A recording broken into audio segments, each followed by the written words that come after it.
Hello everybody and welcome back to the YesEpicYes channel. Now today we have gone ahead and got another product review for you. This here is the X-Sense Carbon Monoxide Detector. This is quite an unusual item to get to this kind of channel, but from what I have seen of this product, thanks to its quite up-to-date, I suppose, technology features, this seems like a really powerful device for your home safety. So I'm going to go ahead and read on the back of the box here some of the most notable features about the device, and then we're going to go ahead and get hands-on and have a look at this.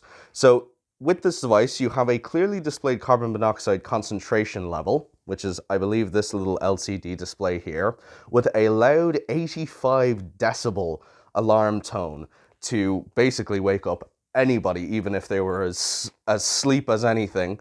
A high precision carbon monoxide concentration monitoring device, which I assume means that it has extremely up-to-date safe carbon monoxide detection, and as well as that, a nice and easy mounting bracket for installation. So this here was sent to us by X-Sense for a product review. They provide home safety devices similar to this one, and I suppose there's not a whole lot else to say other than let's go ahead and get into this device. So as you can see, it comes here with a set of 3 AA batteries, which is very nice because a lot of devices won't give you these, which means that for people who don't have them in their homes, which is a surprising amount, they seem to get used up on TV remotes. I've actually seen a lot of families that will switch their batteries between TV remotes rather than going and buying a pack. So having these in the box is actually a really nice additional benefit. Most won't do this, but I suppose you are buying a more premium product. Then you have a little foam spacer here. You've got the screws for the mounting brackets with a couple of wall plugs. So it would appear that you're going to need to at least have some sort of drill in your home to use this product, or at least to mount this product. And then of course we have the device itself. We've also got some manuals, which I'm going to go ahead and have a look at in a second. But this here comes in this nice, relatively premium, almost silky kind of plastic. I would imagine that most viewers have received items in a very similar, it's this kind of anti-static almost. And then here we have the device itself. So this here is the model C, I believe that's O0, yes it is. That's O03D, and this is a carbon monoxide alarm for type B. To be perfectly honest with you, I'm not 100% sure what that means. But I assume that is the type of carbon monoxide that comes off, say, your gaslit fires and whatnot, that basically, I would assume that it is covering you on most stances. As you can see, it appears that this entire area here is actually just a speaker grill, which I assume is how it gets that 85 decibel level. The pull tag did not lift off the protective film, or is it a protective film? I don't quite know, to be honest. Yeah, it is. Okay, I stuck it back on, it came off the second time. You're out of the woods, don't worry, X-Sense. Okay, so a really nice little LCD display here. It's got a big old twist instruction here on the back, so I will do as instructed. Okay, we've got our space for our 3 AA batteries with a spacer which just fell on the floor there. And these here have these little tabs, which if anybody has installed, say, smoke alarms or carbon monoxide alarms in their devices before, you will know that these are quite important. These will stop the device from beeping, or will start the device from beeping. Essentially, if you have your batteries in here, it then knows that it should be monitoring the battery level. And if those batteries are starting to run dry or run dead, you'll get a large beep to notify you that there is replacement batteries needed for the device. So let's go ahead and have a look here. We'll go ahead and start her up if I'm able to get into these batteries, which is not going to be easy, as always. I do have something sharp around here. Give me a second. Yes, I do. That's the plastic open. Apologies. That's the plastic now open on the batteries. And then when you're installing these batteries, just so that you know, you're kind of almost guiding it in. And I know that this would seem very simple, but you would be surprised as to how many people don't understand how these mechanisms work. So you want to be making sure that that lever goes down. You can't install the battery any other way anyway, but you want to ensure that you're doing it that way with your minus always towards the spring. Your minus on the battery, you'll see it here. There's a minus and a plus and a minus. Your minus always goes towards the spring, just so that everyone is aware. Okay, and installed. Nice and easy. I'm expecting a beep here. Yep, we got a beep. Oh, that one jumped back out, so we'll get another one here. That's our beep, letting us know that the batteries are working. And then we just have this twist plate, which has nice and easy instructions for you there, which I assume goes on, yes. So it goes just slightly off center and then back slotted in like that, which is very nice. Now, as this is mounted, I'm assuming then that, yes, the screws will go in here. You can see that there's a slight bit of a divot there to let the screw head sit. So that will allow you to drill into your wall. So you'll just, for example, I'm going to use this as a backdrop. You'll put it up against your wall, mark your 2 dots, drill those through, put your wall plugs in, and then put your screws through.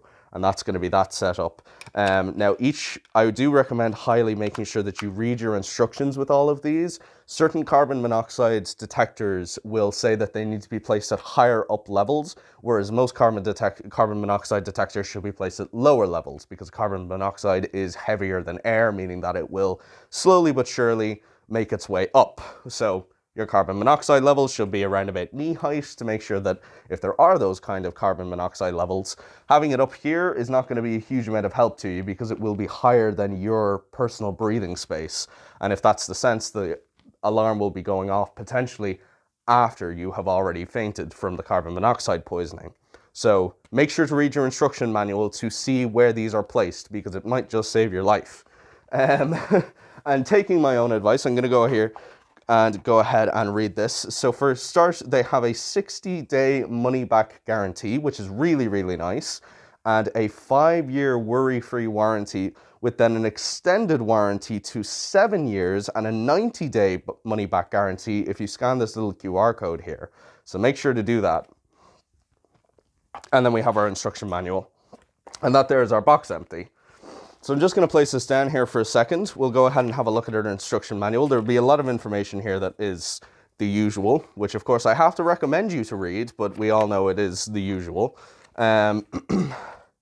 Yes, so this one here is one of the carbon monoxide alarms that should be placed at a high location. Now, okay, if there is a fuel burning appliance, it must be placed up high. If there is no fuel burning appliance, it must be around about head level, just above head level. So maybe I have that wrong. I remember a science teacher told me in my second year of school that carbon monoxide worked from its way down to up, but maybe it is up to down and I have that wrong. Do your own research. But that is why, if I have that wrong, at least you know why I have that wrong. And then we have our LCD display here. There's a powering on mode, a standby mode, which as you can see, it currently is in. I don't know how well that's going to show up because of my lights on the camera, but that there is now in standby mode. You have alarm mode, which is a carbon monoxide concentration ranging from 30 to 999, I'm assuming ppm is parts per million, that has been present for a certain time period. And then for a certain time period, the blue backlight is lit and the red LED indicator flashes 4 times every 5.8 seconds. So make sure that you know your milliseconds and how to count them. I'm joking. But so that is you have 4 quick beeps repeating every 5.8 seconds. And then you also have another indicator that if it is ranging from 30 to 90 parts per million, but has been detected for less than the allotted time, it will go green. The LCD display will backlight green, or possibly, yeah, the backlight will go green. So it's been detected, but it isn't believing that it's, you know, bad enough that it's going to stay there. Oh, wow, okay, so then we have a whole load. We have a test mode, which is 2 sets of red flashes, with 2 sets of 4 quick beeps. Silence mode is when the red LED flashes 4 times every 5.8 seconds. The yellow LED indicates flash once every 60 seconds, though I'm not 100% sure as to why. Silence mode during low battery. Okay, so that's what that is. The yellow LED will flash every 60 seconds when it's in low battery. After 10 hours, the unit will exit silence mode. And then the yellow indicator flashing 3 times every 60 seconds. Silence mode during the end of its cycle after 22 hours. Okay, so there's a lot of information about this, about setting it up. I'm not 100% sure as to whether or not it has additional Wi-Fi functionality. I don't believe that it does, from what I can see, but I'm going to go ahead here and have a very in-depth read of this instruction manual and try and basically just say aloud the things that I think are most valuable to the end consumer, which will then get edited in. So in order to turn on your silence mode, you must push the test/hush button during an alarm to make the unit enter silence mode. If the CO concentration still exceeds the alarm threshold, the unit will re-enter alarm state. Otherwise, the unit will exit silence mode after 9 minutes and resume normal operation. And if the CO concentration is above 300 parts per million, the silence function cannot be enabled. So that's nice, at least. So I'm assuming that that is, for example, if you have low batteries that are beeping, that's making your device beep, because that's usually what they do. I'm assuming you can then enter it into silence mode. That will make sure that it stops beeping. Either that, or potentially if you've, say, lit a fire just recently and suddenly the device is saying, whoa, there's a whole lot of carbon monoxide in the air, that you can enter it into silence mode. Though from my perspective, somebody who doesn't have a huge amount of knowledge on these devices, I don't know why you would do that, because you're still needing that alarm. That's the point of it. But I can only assume that if you know that there is going to be a carbon monoxide influx, or for example, that you get a carbon monoxide alarm where it's not consistent, that you can then enter it into this mode that will stop that from happening. That's my assumption. So then it also gives you some information as to what you should do when the carbon monoxide alarm alarms, and then it goes through the different languages. Okay, so this seems to be quite an in-depth unit. I can understand why this is a premium product. For example, there is a huge amount of weight in this. All right, it's not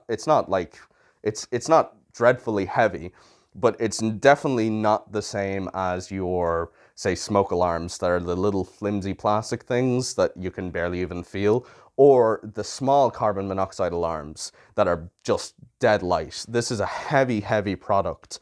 It's got their full batteries. You've got 0 part per million carbon monoxide, so that's great. My room is completely free, as it should be. I have absolutely no fireplaces or anything like that up here. I know that I need to test this, but I'm actually quite scared of just how loud this is going to be. So cover your ears if you're wearing headphones, or make sure that this is edited in post. Okay, that's loud. Yeah, that's definitely loud. That would, without a shadow of a doubt, wake me up. That is really loud.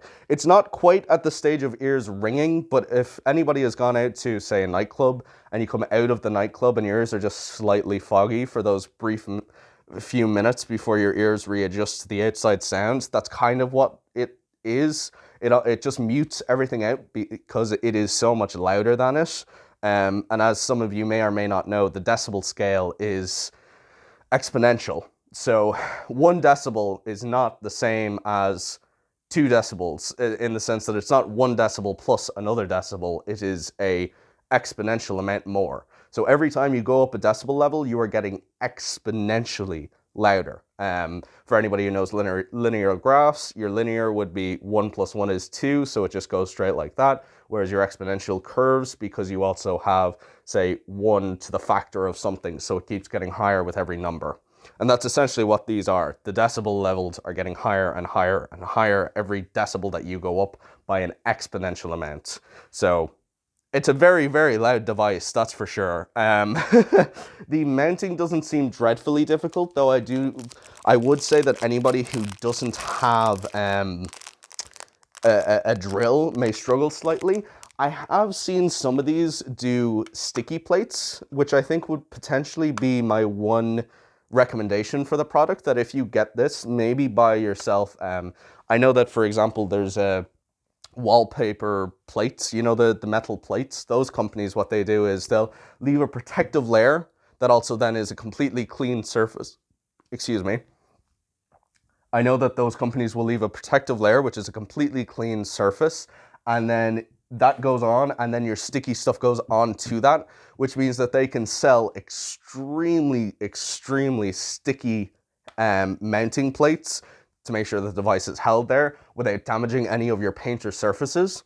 I would recommend potentially something like that. If you can find one of them on Amazon, for example, that might make it a little bit easier to install for those of you who don't have, say, a drill available to you. And then it's just as simple as twisting the plate on. So you'd have it mounted, twist off to, say, replace your batteries or to test the device if it's up high and it's difficult to reach or something like that, and then just mount it back onto your plate. But this is a really, really premium device. I love the functionality of the LED indicator to show you exactly what is happening with the device, as well as the fact that you get an exact count per million. I have never seen that on a CO detector. I have seen percentages of carbon monoxide, in the sense that if it gets over a certain percent of the air, which I suppose you could work out the maths of how many parts per million it is, but it's really nice to actually have a number displayed right there for you. Yeah, this is a really, really, really good product. I'm very happy with this. This will be being installed into my room. I personally live in the attic of my house, which means that if anything was happening underneath me, and once again, I'm not sure now as to which it is with the carbon monoxide. I've second guessed myself, but if it is what I think it is, which is where the carbon monoxide raises up through and you know, is heavier and builds its way up, this here would mean that I would be able to ensure that I get down to everybody else within my family if one of their carbon monoxide alarms didn't go off. As you know, carbon monoxide poisoning is very dangerous. It fills your lungs and sends you to sleep. You don't even know that you are being poisoned when you are being poisoned. It's almost like having a sleeping tablet in you. You just doze off and that's it, unfortunately. So this here for me gives me a huge amount of peace of mind with the rest of my family below me. If I had to be the last protocol, the last person to potentially go down and carry my family out of the house, this is going to make sure that I'm awake and I do that. So great job, Xsense. I love the product. Really, really nice design, really sleek, really professional, minimalistic and modern. It'll go into any house. You'll barely even think that it's there. It's just like one of those touch displays for the heating system. And overall, I have full confidence in this from what I've seen. So thank you very much, Xsense, for sending us this product. If you do want to find out more about this product, or if you want to buy it for yourself, please do go down into the link in the description and you can pick one of these up. I highly recommend it. Everybody needs one of these in your house, no matter who you go with. Obviously, we are going to be recommending Xsense, but if you don't have a carbon monoxide detector, please get one. It is seriously, it could save your life. I heard of a story only a couple of Christmases ago where a family in Ireland here had a crisp bag, a large crisp bag, or chip bag for those of you in America, a chip bag, and they put the chip bag onto an open fire, and the way that they put it in meant that the heat blew the bag up and sent it up the chimney where it got stuck, and all the carbon monoxide then started filling the house, and they didn't have an alarm. And unfortunately, every single one of those family members died. It was a father and I think 2 children, unfortunately. And it really would have taken just a simple device like this to be installed in their house that could have saved their lives. So seriously, do not cop out of this. If this is something that you do not have in your house, please go and follow the link in the description and do your own research. Thank you very much for watching. Sorry about the slightly more detrimental tone, but great product. And if you're new to the channel, please do subscribe. Consider joining the channel if you want to contribute that little bit extra. Like the video and share your comments down below. Thank you all for watching, and I will see you all in the next one.